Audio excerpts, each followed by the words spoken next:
and now more from the accumulation of all thoughts, the crest of the wave of consciousness. If you're familiar with what I do, then you know I get my knowledge anywhere I can. These days, that's largely the internet.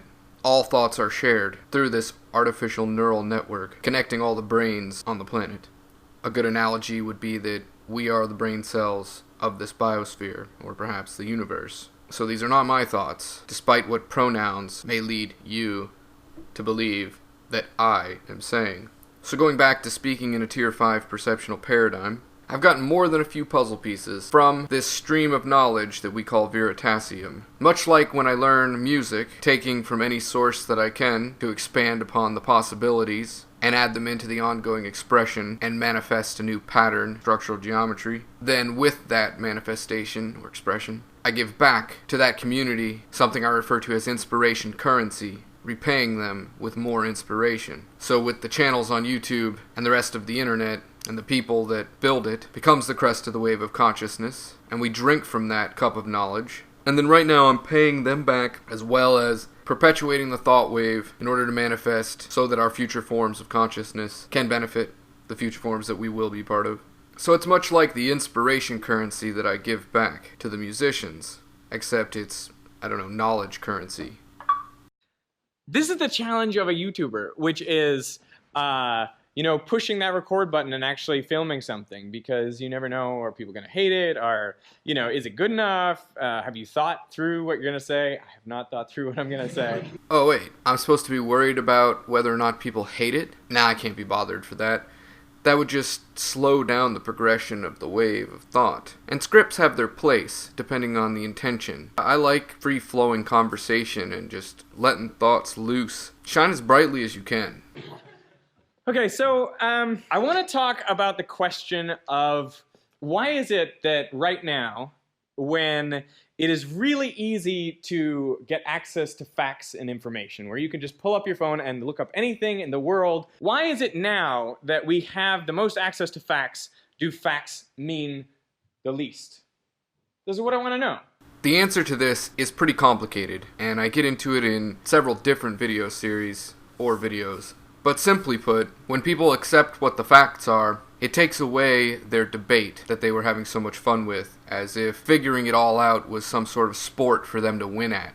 And they use that sport to inflate their ego. We psychologically associate winning with a dopamine release. So we've got a bunch of basically drug addicts arguing, and the facts take away their opinions, which is what they were arguing about. And in some cases, people are arguing about their hypothesis or their theory, as if their hypothesis and theory was a fact, and they had to prove that they were the one that was right. I'll elaborate on this a little bit later as you speak of other points. Why does fake news spread now? Why are we more polarized now than ever before?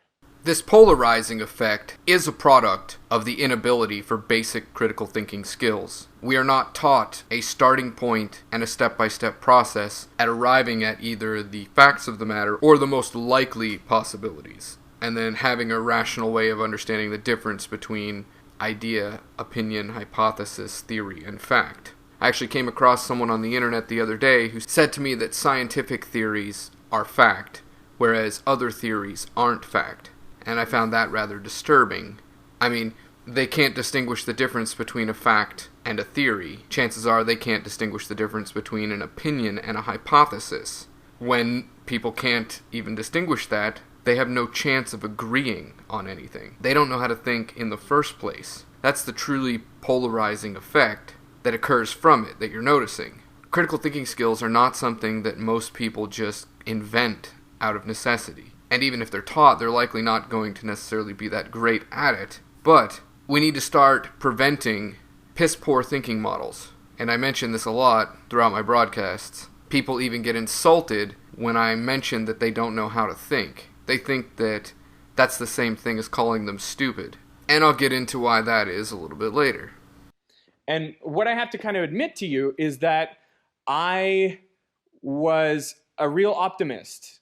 Maybe I was naive about the internet, but my thinking about having an international communication system whereby anyone anywhere can share anything, and anyone anywhere, regardless of, say, their education background or their class standing can get access to real information through Wikipedia, okay?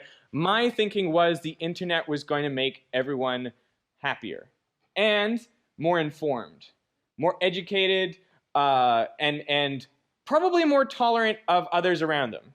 I don't think you should lose that optimism yet. I think that expanded consciousness will be achieved, but it's just not going to happen maybe as fast as we would like it. Even if we think we see evidence of it starting, there's other phases of this to go through. Basically, the world has to have an existential crisis. All of the differences that divide us need to be eroded. And I think this will happen. As to how long it'll take to happen is another question. As to whether or not it will happen before we destroy ourselves or our biosphere to the point where it won't support the masses of microbiological symbiotic consciousness, won't support complexity itself any longer.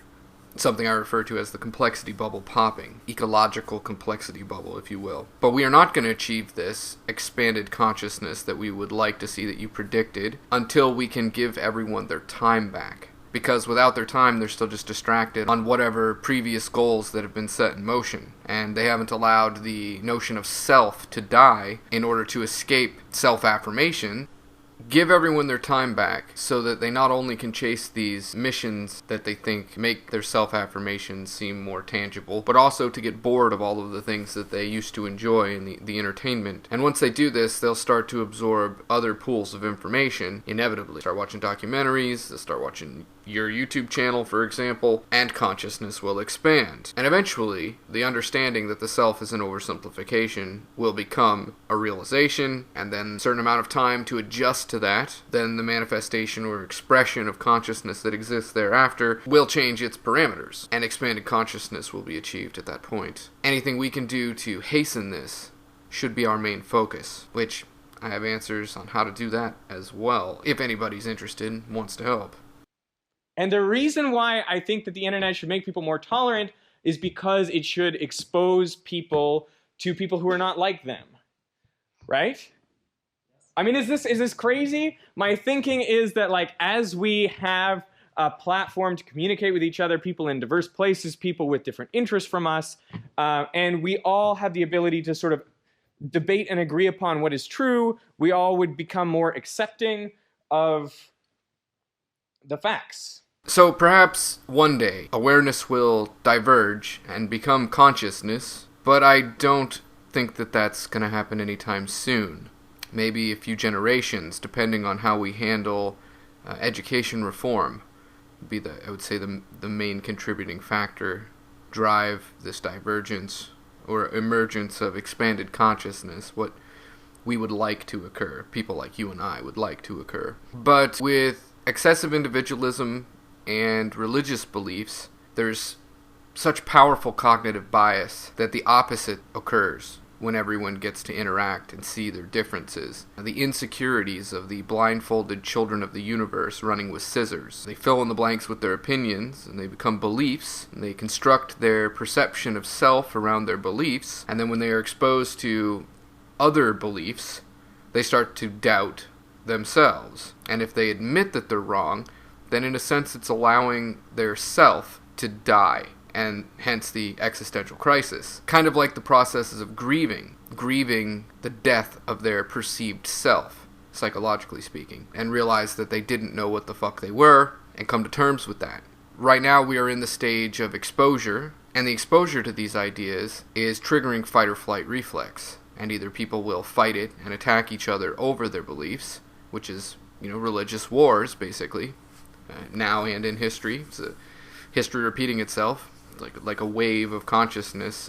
Sometimes two tidal waves of consciousness smash into each other, and there has to be this time period of aggression and strife that then eventually achieves balance some fucked up way, or one wave is bigger than the other and washes the other one away. And then there's a dominating status quo driven belief of the day for a while. And then as to using debate to get together and then suss out what the facts are, well, that's an epic fail right there. Because you have two parties that both believe they are right and that their idea has value, or is the truth, and then they want to fight over it, and then declare a winner, as if it's some sort of competition between gladiators. a war of the minds, if you will. And this is a whole nother cognitive bias. Again, it starts to get tied into wanting to win something and our excessively competitive Western world. Again, that's tied into the ego, this perception of excessive individualism. And this is ingrained in us from a very young age. I basically observe the Western world as an emulation of Roman civilization. Rome never fell. It just transmuted into whatever the fuck this piece of shit society has become. Maybe I'm ranting on about this too much. Is this too much? No. Okay, so we can edit. So I guess the point is, in summary, I thought that the internet would make the world more connected, more tolerant, more educated, and more true, like more agreed upon the facts and the way things are. And for a while, I think there were signs that this was happening. There was the Arab Spring, where people in countries that had been kind of dictatorships or people who had been oppressed were rising up. There was the approval of gay marriage in a number of countries. There were agreed upon climate agreements that seemed to suggest the whole international community was coming together. There are things like my YouTube channel, where there can be 4 million people who can watch or subscribe to a channel that's about information and about learning new things about the universe, right? The whole rise of smart content on YouTube I took as an indication that things were going in the right direction. And now we're talking an economic bias. Geopoliticism and the economic wars that are going on rear its ugly head. Powers that be hire shills to distract and sow doubt and make sure that we never agree on anything. That and people being their own shills, sowing false perception and erroneous opinions, vapid opinions, becomes like obesity theory. And there's just so much to ingest all this information, we don't have the calories to ingest it all. And this allows the economic war to continue unabated. The industrialists, they don't want us unifying. If we unify and we start being self-reliant, then we aren't paying them money, and therefore we aren't economically enslaved any longer. So now the internet has become an overly corporatized and controlled in one way or another. They've taken this pristine river of information and turned it into a shit-laden diarrhea of the mouth retard orchestra river that is threatening to drown us all. And the sea of knowledge ultimately is becoming tainted as well. Look at this as neurological pollutants in mass consciousness, leading to thought viruses. The war for your mind is directly tied to economic slavery. If your mind is controlled, you will never be free. If you are dominated by your opinions and your beliefs, again, mental slavery. We become our own prison wardens, aka our own provocateurs and shills. In this game, we are the board game pieces. That here we can get communities together who are all interested in the same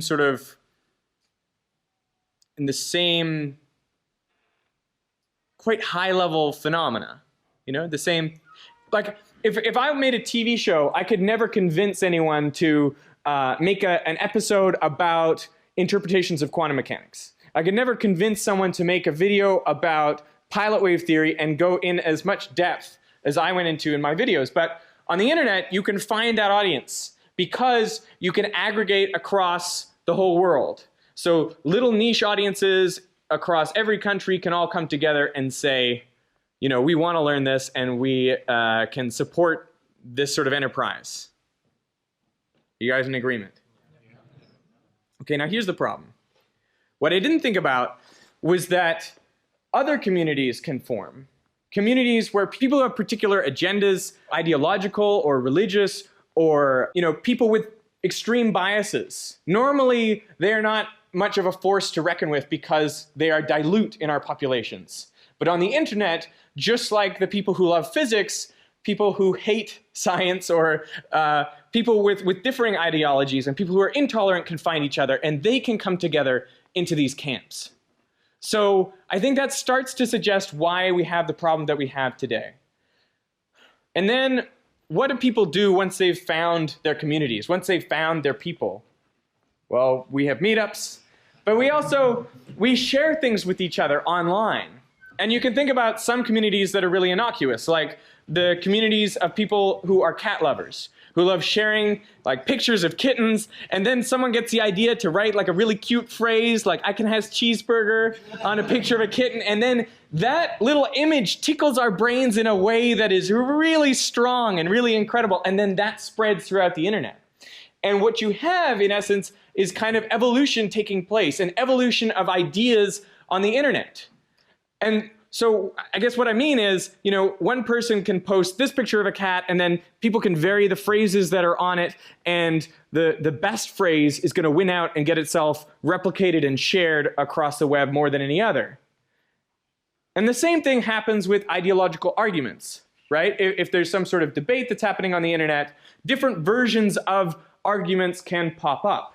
See, now we're getting into the realm of the echo chambers. And I've heard you mention cognitive ease, so I know you're familiar with that. It's easier just to find people who are like-minded and then echo to each other in order to validate each other's opinions. And really, all thoughts are the product of group thinking. It's just that different levels of complexity and thinking abilities will typically yield certain answers. And then based on people's pre-existing cognitive bias, as well as said mental complexity level, they will choose which opinion they like best and make that part of their personality, join that club, and then have a war of the minds in order to definitively validate and crush any dissenters of this idea so that they can feel safe. Then you spoke of groups that are innocuous, like a group that does nothing but share kitten. And I imagine your thoughts on this are more complex than all that, and you're just kind of simplifying to save time and not delve into every single facet, nitpick every last little thing. Unfortunately, that's the way my mind works. I see all these offshoots, tangents on top of tangents, so I gotta address this whole innocuous kitten thing. Well, they're actually distracting themselves. They're taking something that should be mildly entertaining and making it a fixation. And then they are distracted from ever having to face any of their fears, growing, learning, expanding consciousness. And these people who want to do nothing but share pictures of kittens with funny statements on them, they don't like confrontation. They avoid it like a plague.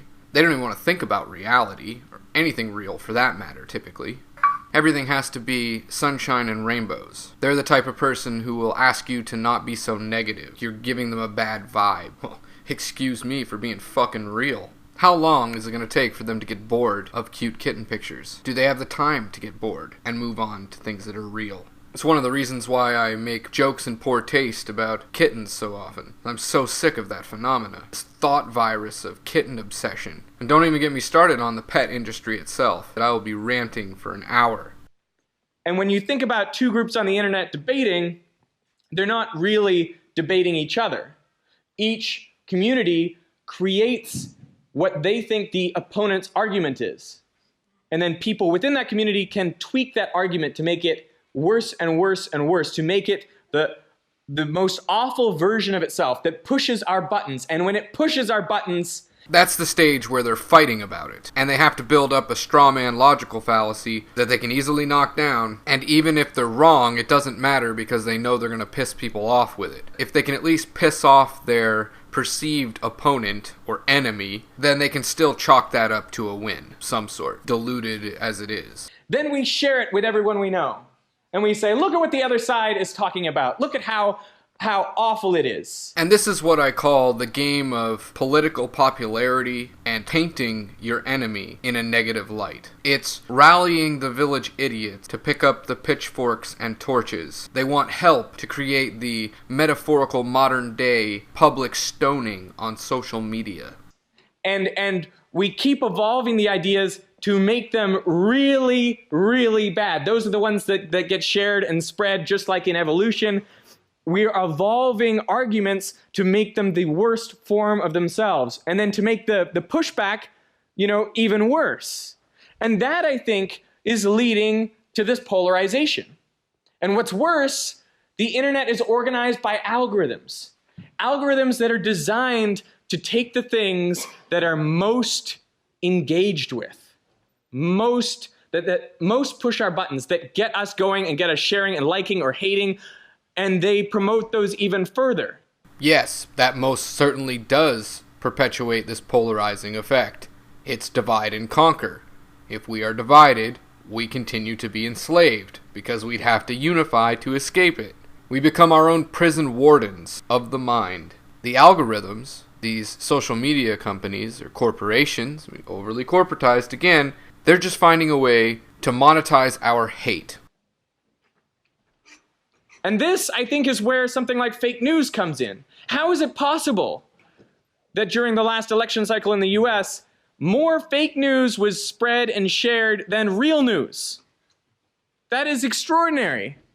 And I think it happens because the internet allows groups of people to come together who have really particular views. It allows them to share things with each other, even sharing what they think the opponent's argument is, tweaking it ever so slightly, doing all of these little mutations, little alterations, and finding the ones that push our buttons the most. And then those are the ones that get shared, those are the ones that get liked and hated and everything, and those are the ones the algorithm elevates to the very top.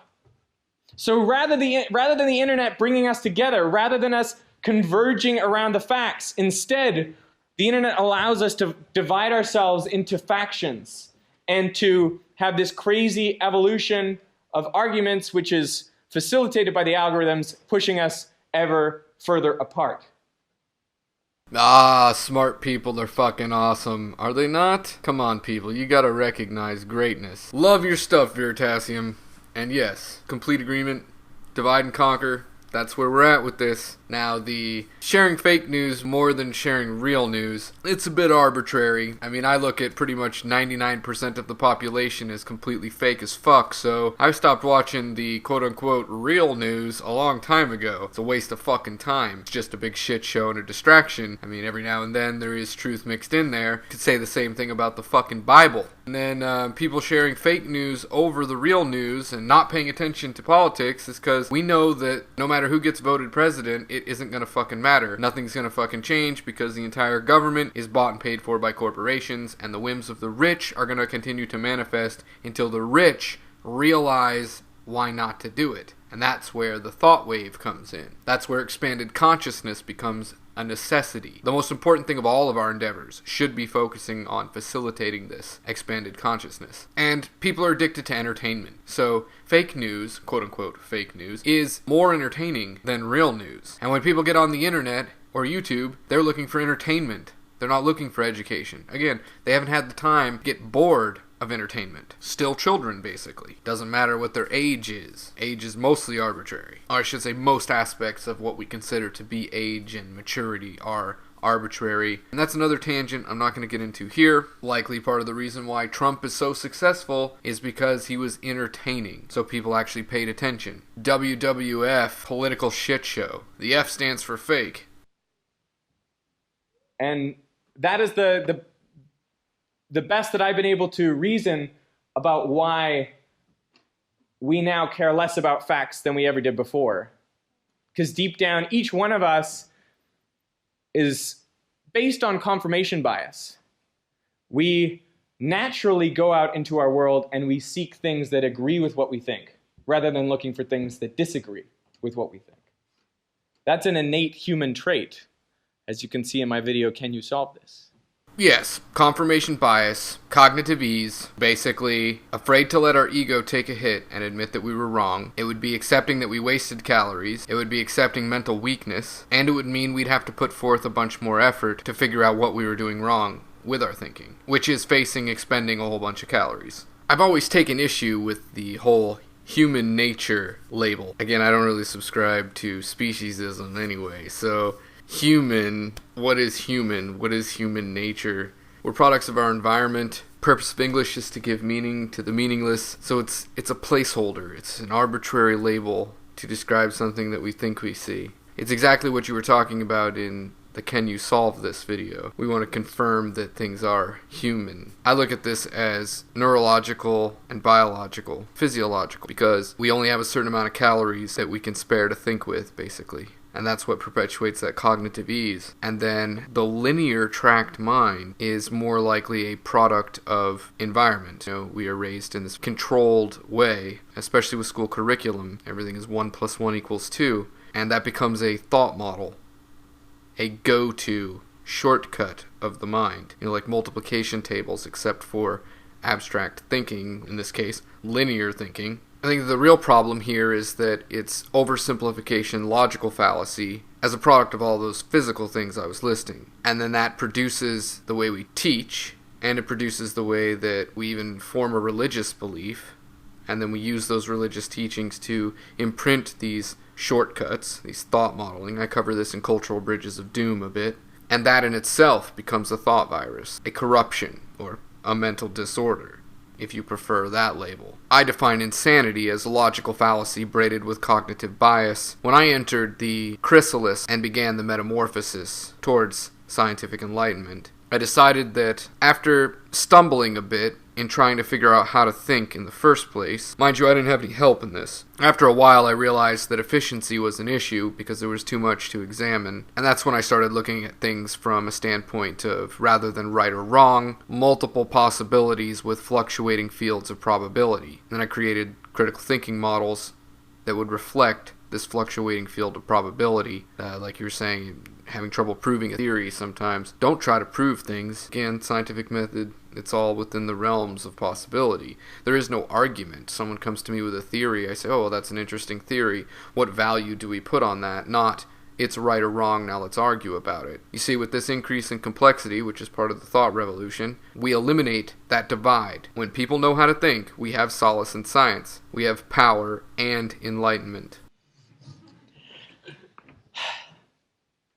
So it's upsetting, and I think we need to find a way to overcome this division and find a way to agree again on what is truth and what is not. You hear that sigh of discontent? I think I make that sigh of discontent at least 500 times a day if I get on social media. Almost every comment I read, every share that I see, every YouTube video. Fucking goddamn it. Filling in the blanks with diarrhea of the mouth opinions over and over and over again until that's all we hear. It's become an echo chamber of high school debate team bullshit for days. People emulating social media personalities that are emulating mainstream media personalities and the interactions they see on soap operas and Jerry Springer. People more interested in Jerry Springer chair-chucking drama than they are about truth. Facts equal disproving people's overly simplistic opinions, because the facts are always complicated and people's opinions are always simple, just automatically makes everybody wrong. All the time. They might see like little scrap of the truth mixed in with their bullshit, but for the most part everybody's wrong all the time. The only people who get it right are the mentally complex, and they are such a minority that our screams will be drowned out by the whispers of the majority. On social media that's even more prevalent, and again, the corporations will monetize whatever's popular, so it's on the majority to learn how to think and make diarrhea of the mouth unpopular, to make this echo chamber, which is social media, this echo chamber of nothing but high school debate team bullshit for days, unpopular, which is what I try to do pretty much every day. And it's not all their fault. It's not like I'm saying, it's all your fault, you're an idiot. People don't have the time, and those who have been supported economically to the point where they've had the time to grow their minds and think are blessed and gifted. But unfortunately, when the majority listens to us speak, all they see is what they perceive to be their own insecurities. Somewhere, they know that they aren't a thinker. They aren't, quote-unquote, one of the smart people. And there's a problem with that as well, because for most of human existence, physical prowess has been a dominating factor in social status and acquiring a mate or respect from peers. And now the internet, the largest brain, has taken the place of this physicality. And the majority are the physical. And they get on the internet and they find out they're not the top of the food chain in this environment. And they become so insecure about this that they basically revert to club-wielding Neanderthals, taking the path of least resistance at every moment, which is all of these pathetic games that they're playing that continue to divide and conquer us. And I think this is evidence of divergence of our species as well. Or I should say, I don't subscribe to speciesism that much. The divergence of consciousness. The tiers of awareness is what I refer to it as. Anyway, love what you do, Veritasium. In this particular instance, you were asking for answers, even though you knew you had a huge chunk of them anyway. I figured I would add to your thought wave, seeing as you're talking about my main area of focus. Anyway, thanks everybody. Thanks to all the thinkers out there, all the scientists of history, all of the microbiology that we stand on their shoulders.